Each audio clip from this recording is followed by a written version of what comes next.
have been silenced, and a lot of us who have common sense and who are critical thinkers, we've all been silenced and we've been thrown out of the building. Now, I want to do this because I think it's time that we bring honor to what we do. And it doesn't feel honorable for me to have patients say they went to 5 different specialists and the specialists are too scared to say what possibly harmed them. It doesn't feel like it's an honorable way to practice medicine. It doesn't feel like it's an honorable way to practice medicine.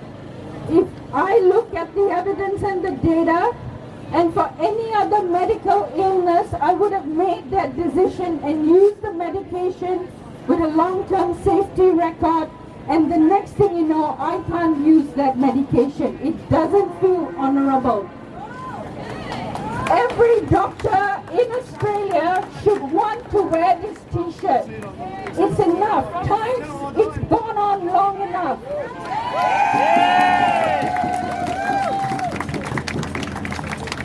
When I was training, my senior doctors were really strict. When they said jump, I was on the ceiling. But none of them ever made me feel, when I was a junior doctor, that I would be put in a position if I felt I was doing harm to anyone. None of my senior doctors ever made me do that. So I want to ask the medical leadership in this country what you're doing to junior doctors in putting them in that position. The Hippocratic Oath is first do no harm. You can't assess harm if you don't assess the risk. And I was fired because I asked for a risk assessment. The Hippocratic Oath also talks about the professional lineage and the responsibility we have. Doctors seek to heal. We also have a capacity to harm. We have professional responsibilities to our teachers, to those that came before us, and we have responsibilities in how we teach our junior doctors.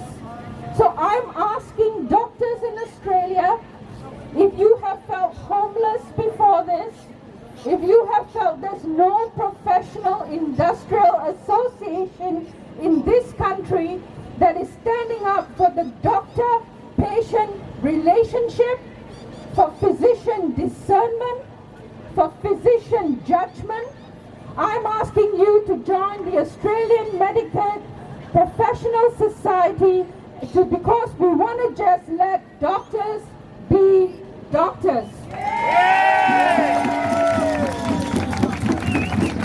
I'm asking doctors who want to stand for the principles of informed consent to join AMPS. Now, on September 10th, we are organizing a conference called Reclaim Medicine because I think doctors who think the way I do, we need to stand up and reclaim our profession.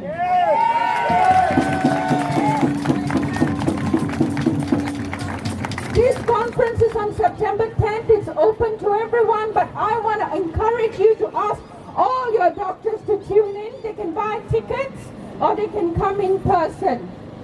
It's time. Too much has been done in the name of the medical profession, and it seems that it was done in the name of all of the medical profession. And I'm here to say that's not true. It was never honorable to my profession, I feel, for people's livelihoods to be taken away in the name of medicine. So, doctors of Australia, it's time to reclaim medicine. It's time to join us. Thank you.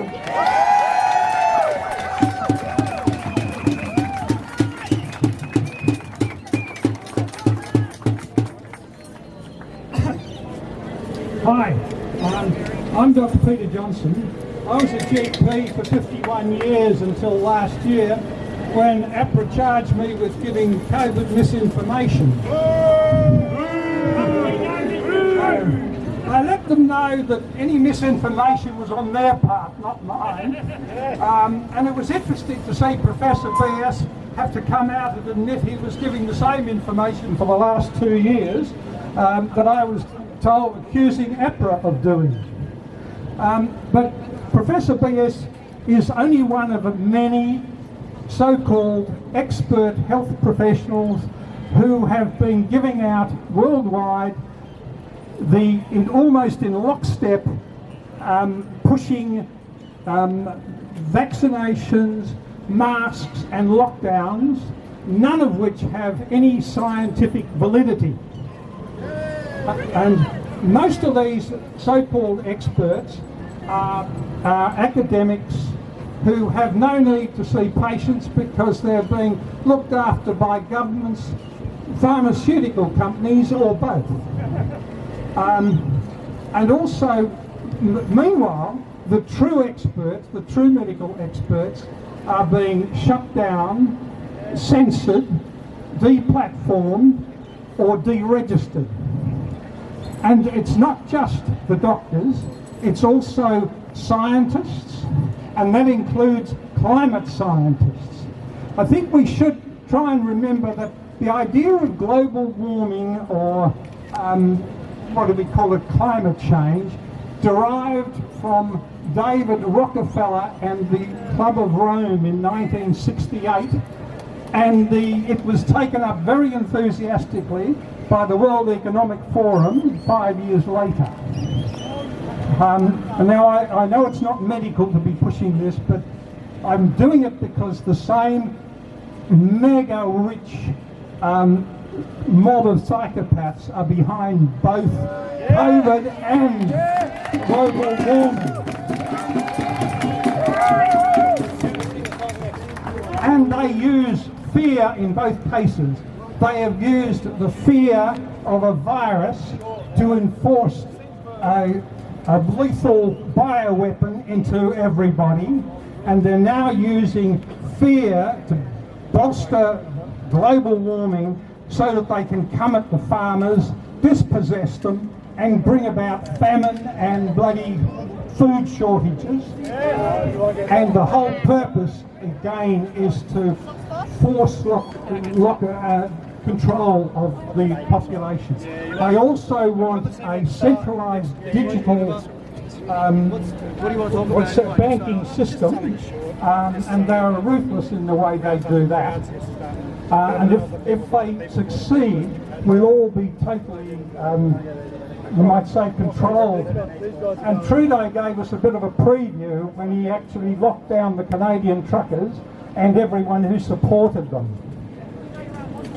This mob of psychopaths actually planned to control humanity by having vaccine passports.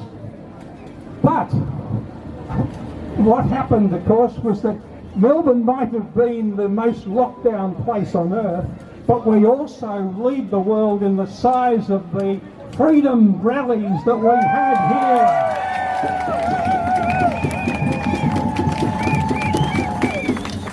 Okay. What I'd like to say too is that when I was speaking to you protesters last year, I finished my talk by saying, you are the freedom fighters and you will lead us to victory. Yes! Now I'd like to congratulate you because you've given us 2 very significant victories. The first is the vaccine passports. You've helped get rid of them. And secondly, you've gone a long way to getting rid of these detested mandates. However, you've had much to be proud of, but we have to say that you can win the battles, but you've got to win the war. And the war is still continuing, and I want to just give 5 quick recommendations or suggestions, which I'm still probably preaching to the choir. But one is, do not have vaccines, COVID vaccines, monkeypox, or any vaccine that has been produced in the last 30 years since Clinton gave pharmaceutical companies carte blanche to be not sued and Fauci took over. The second one is to use cash where you can, because they want to do that. Thirdly, support your farmers and and try to get your food locally. There'll be chains block up. And fifthly and finally, fourthly, vote Freedom Parties in November.